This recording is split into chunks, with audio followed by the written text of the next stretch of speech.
Hello there, and welcome to another episode of the Digital Quill podcast with your host, Mars Wilson. I am me, she is she, and this is we, the Digital Quill. How are you doing today? In this human existence, if you can even really call it that, how are you?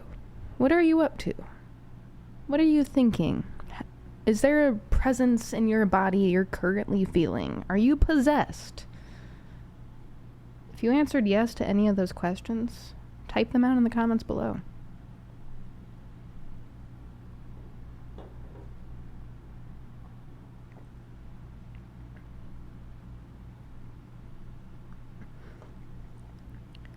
We have recorded a handful of episodes since last year. I believe this one would actually make 109.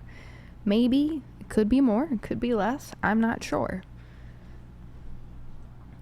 To be honest, I have absolutely no idea what today's going to be about. Because last week, and the week prior, and the prior week to that, I think I had subjects. Short, simple subjects. At one point, I probably talked about a potato. Maybe.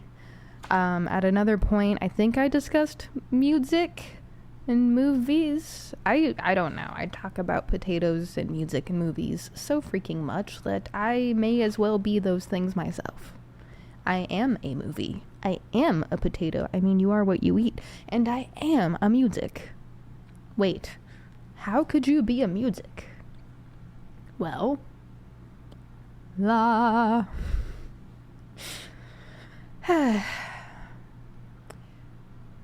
know that I don't really have to answer to anyone.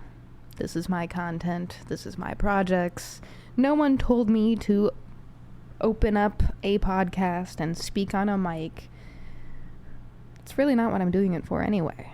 I'm just doing it because I can, and I think people need to have conversations and express themselves and learn themselves. And the only way to really learn yourself, in my personal opinion, is trial and error. If you are always in your comfortable box, if you're always in your comfort zone, you will never escape yourself. And I'm not talking about escaping yourself in like a fully escape yourself, like leave yourself behind kind of thing. I mean, like, you won't escape your bad habits. If you don't put yourself out there, you won't see what you're truly capable of, what you're made of, who you are. If you are always constantly looking for validation from other people rather than looking from in, you won't know who you are. Years of isolation, years of standing in front of a mirror and staring into my own eyeballs for hours taught me a few things. I'm funny. To myself, I'm freaking hilarious. Oh my gosh. I don't know how to explain it, but like, the amount of times I laugh at myself now compared to like 5-10 years ago is astronomically huge.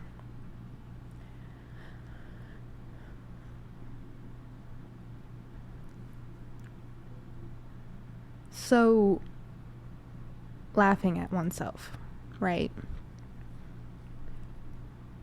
Do you laugh at yourself? Do you take yourself so freaking seriously that you could never, ever possibly recover from embarrassment? Are you so much of a stick in the mud? And it's okay to be a stick in the mud. We need sticks and mud. Those are useful, natural materials. But if that's what you don't want, and you are, and you can't laugh at yourself, what are you doing? Why aren't you stepping out of your comfort zone? Why aren't you doing things that scare the ever-living bejesus out of you? Yeah, think about that one for a moment while I take a sip of my energy drink.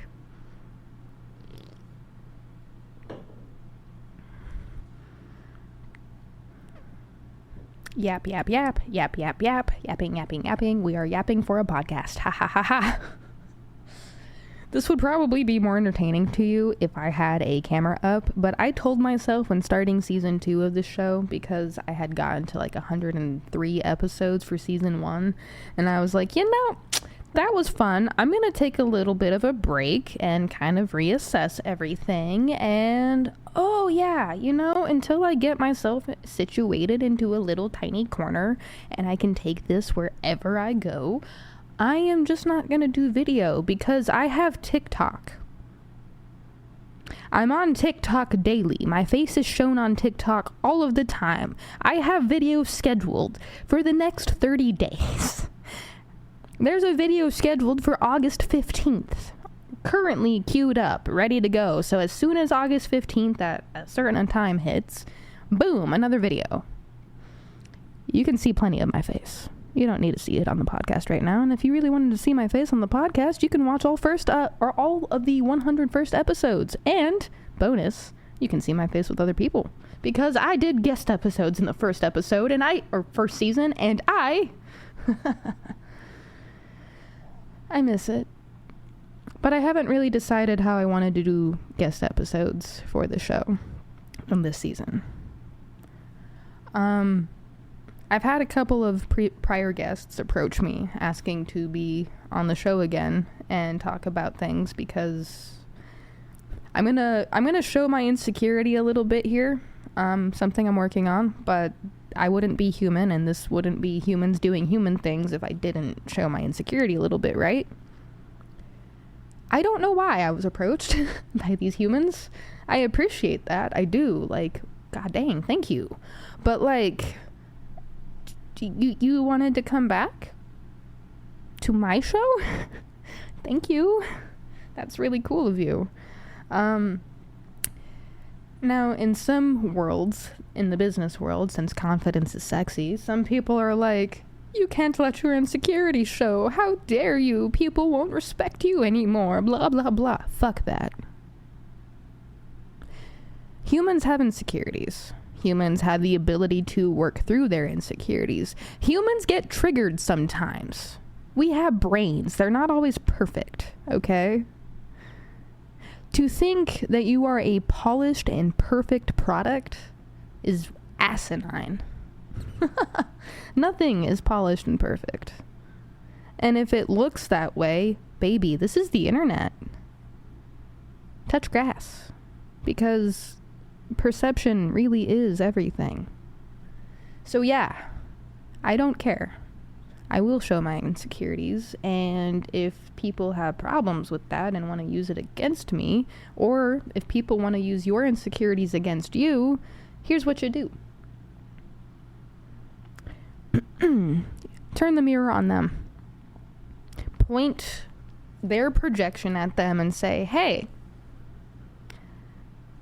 what's actually going on here? Why are you so focused on what I'm doing and what I'm saying and what I'm thinking and how I'm feeling? Are you focused on that for you? What are you thinking? How are you feeling? What are you doing? Are you so much of a saint where you kiss babies and Jesus himself greets you in your dreams every single night and says how great of a person you are? I don't think so. I really don't. And if you do, is there a way to prove that?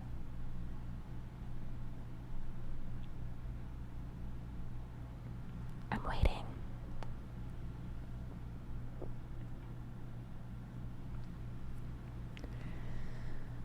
This will be a random episode. This will be just a yapping episode. So you can literally just put this on and listen to it while you're driving, mowing the lawn, walking around the dog, walking around like a dog, rough.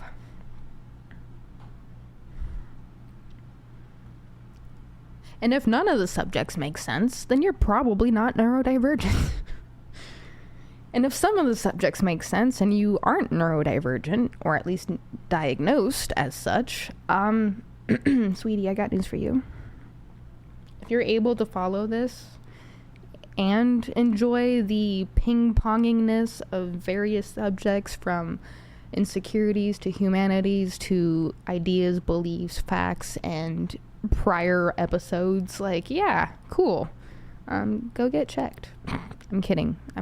Free will, do you. I personally, in my personal list of opinions, I was diagnosed at 2.5 years old with ADHD, FAS, and autism. Or, well, actually, I take that back. It was autism, and then they sometimes flip-flopped it back and forth between freaking Asperger's, and then they said it was just ASD, and I'm like, at this point, labels are all fucking stupid.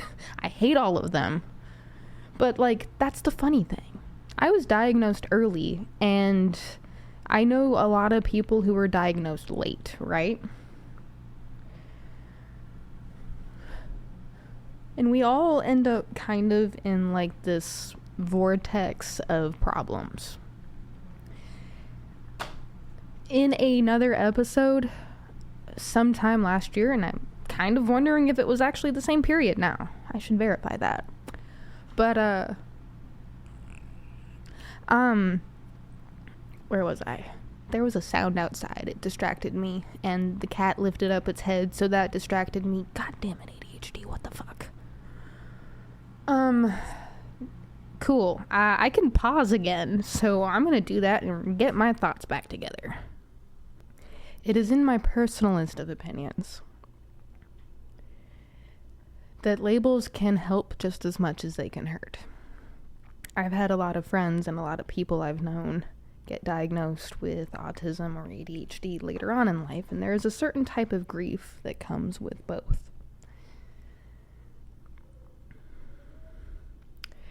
At 2, I had the labels to explain why I was different, to explain why it was hard for me to make friends with people my own age,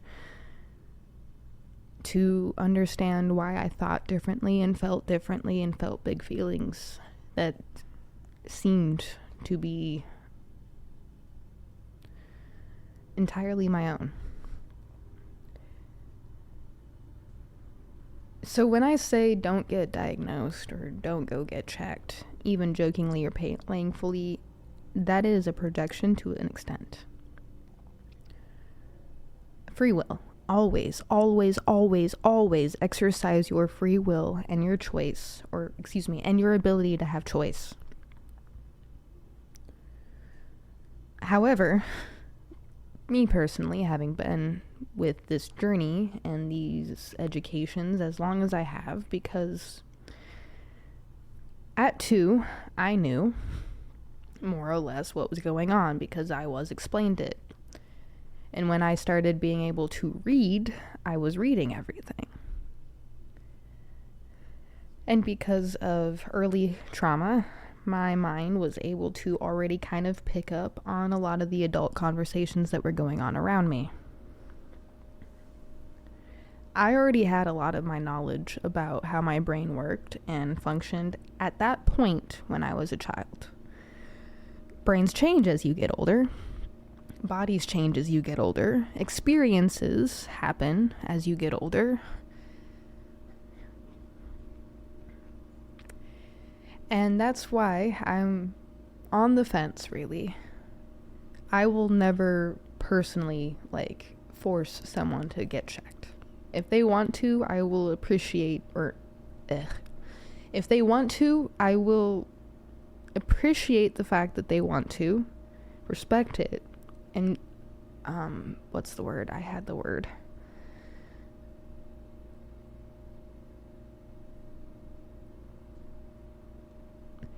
Accept that that is what they want to do for themselves, and help them in any way that I might be able to.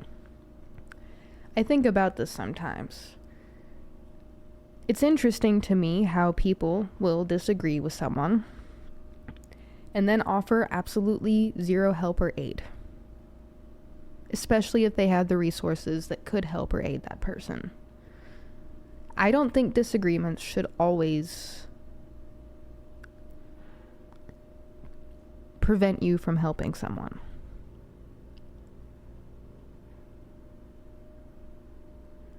I guess an example, there are people out there who do not believe in neurodivergency on any level. There are people who think every brain operates the same way, more or less, or there aren't different learning styles, or, you know, I'm sure you probably come across one or two in your lifetime, maybe. So what do you do with those humans, right?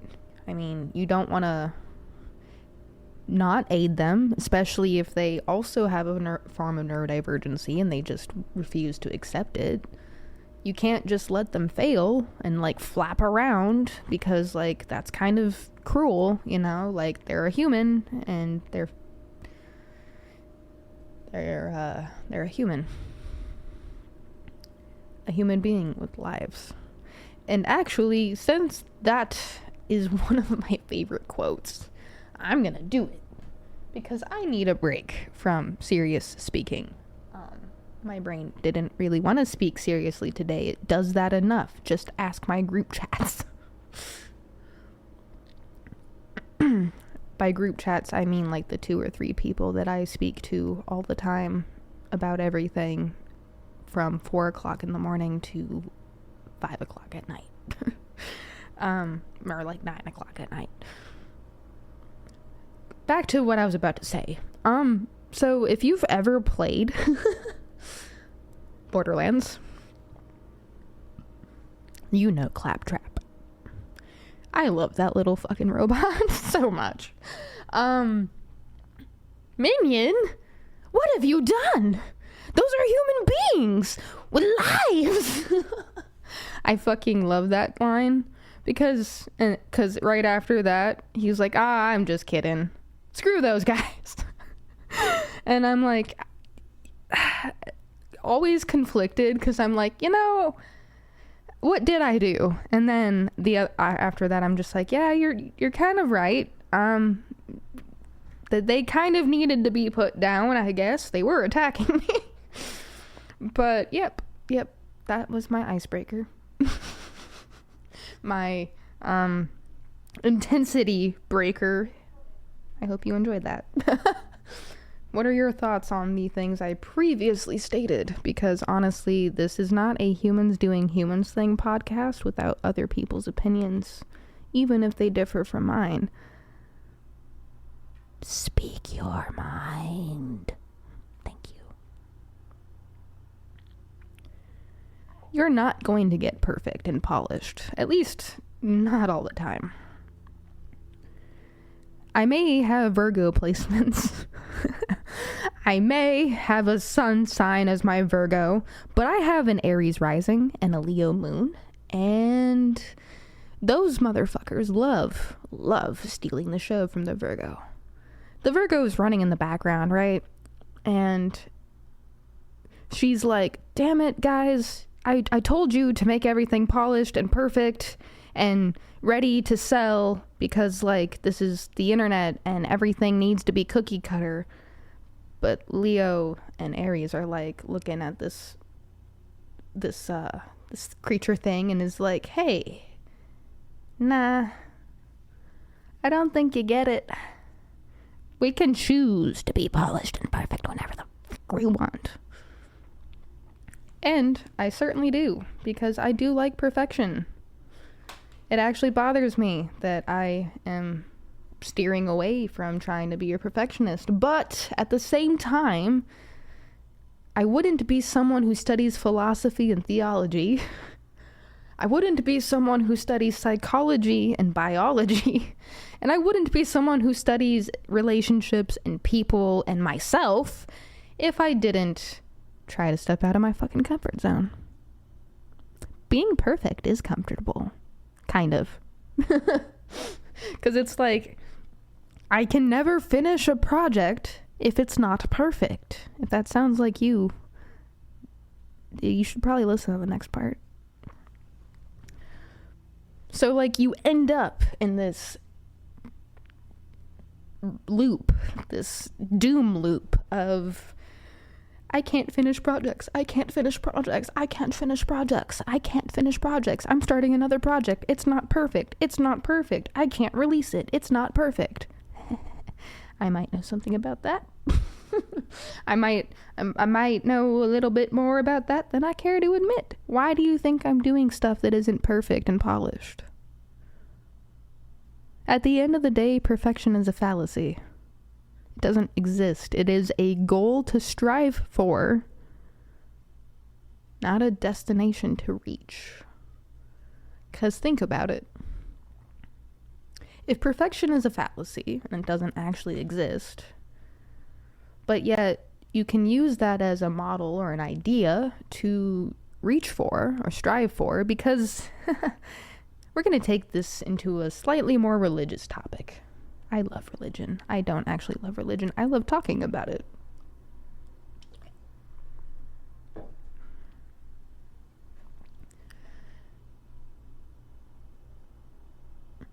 If in religious texts, say Christianity, the idea is to be a good person and do good things so that you can go to heaven that may or may not exist, that you don't really know because you've never touched it, you've never seen it. It's just this perfect, beautiful land. You've never touched it, you've never seen it, it's just this perfect, beautiful land, right? And you're expected to do good things to reach this land that you've never seen. You maybe don't even know if it's real, you just have faith that it's real. That's me and perfectionism. I have faith that even though it is fake, we can almost get there. That's what keeps me striving. Not because I believe I can actually reach perfectionism, no.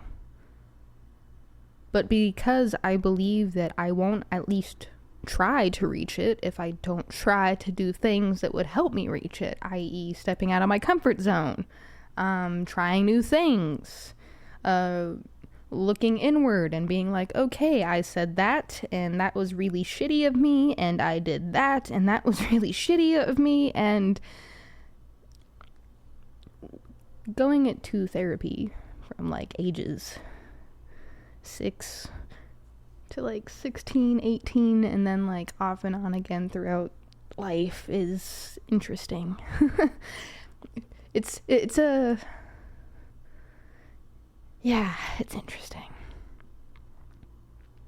On that note of therapy, there are people in the world who also don't really believe in therapy. That's cool. Why?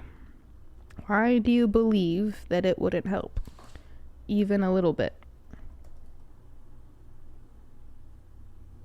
I don't even know how long I was paused for. That's cool. That's nice.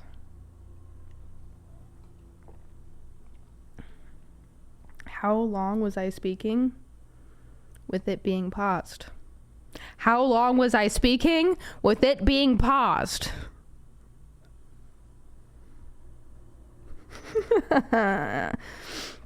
Okay. I'm just gonna start from this point and talk about therapy.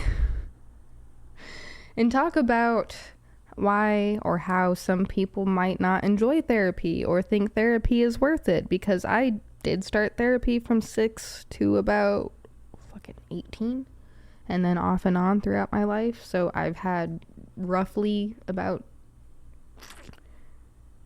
let's see, I can't math right now. I'm still upset that I'm pretty sure I hit unpause. I'm pretty sure I did that, yet it seems as if I didn't, and I don't even know how much I lost. Triple checking my screen next time. Got it. If I had a second set or third set of hands, this probably wouldn't have been a problem. But hey. Hi, Stormy. You want to say hello to the mic? No? You want to run away? That's okay. I kind of do too now after that. Therapy. Why don't you believe in it? Son of a bitch. Why don't you believe in it? Still very upset. Why don't you believe in therapy for yourself or for other people? The definition of therapy is treatment intended to relieve or heal a disorder. Okay? Treatment intended to relieve or heal a disorder. A disorder is a state of confusion, an illness or condition that disrupts normal physical or mental functions. It's also a verb. It's a verb where it disrupts the systematic functioning or neat arrangement of. Think of the word disorder. Think of how in your day-to-day life, a stressor enters the picture. You might need a certain set of tools to work through that stressor. You might not have access to those certain set of tools. Therapy is not a cure-all sort of thing. Okay? It's not. It is a tool set. A different type of tool set. Now, you may not think you personally need it, but what if you happen to take it upon yourself to learn emotional regulation through therapy in a different light? You would then have the ability to conversate with so many other people who have also been through therapy. Because if you've never been through therapy, if you haven't sat through hours and hours and years of sitting in front of someone and unloading all of your thoughts and traumas and emotions and feelings, or at least some of them, and they had the knowledge, very specific knowledge, mind you, to conversate with you through it on a different level. Is that not valuable? Really? I don't believe in therapy. There's no way it helps. It probably makes people more sick than it does. I mean, maybe. Yeah, anything, even good, could make you more sick because good things come in small doses. Or what was the actual saying? Oh yeah, moderation. Everything in moderation. Speaking of moderation, look at your daily screen time. Is it more than 4 hours? More than 8? That's bad.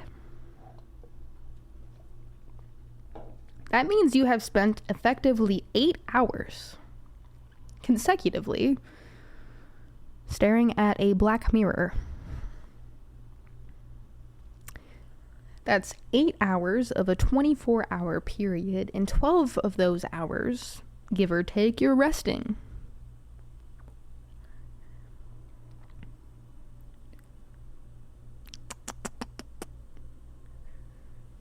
Screen time, screen time, screen time. Guarantee you, if you cut that back for a little bit, at least a couple times a month, say like a week here or a week there, you never pick up your phone. You don't open Facebook, you don't scroll through Instagram, you don't open Threads, you don't go to TikTok, you don't go to YouTube, you don't play your phone games. Maybe you read a book. Maybe you paint a picture. Try something freaking different, I beg of you. And then when you do try something different for a little bit, come back here.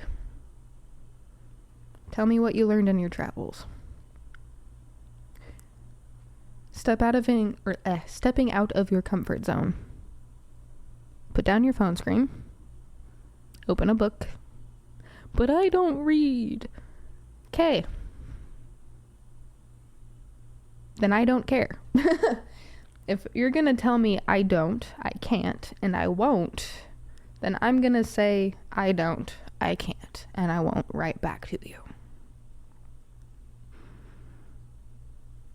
Because I believe that you are capable, that you can, and that you maybe should or would or will.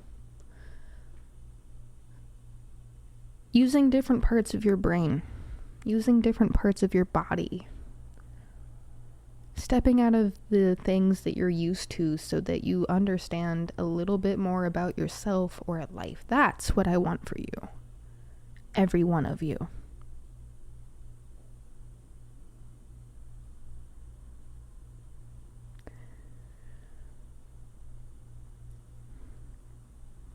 I feel like this has reached its natural conclusion. If I continue to speak on any of these subjects, I'm probably just going to end up repeating myself.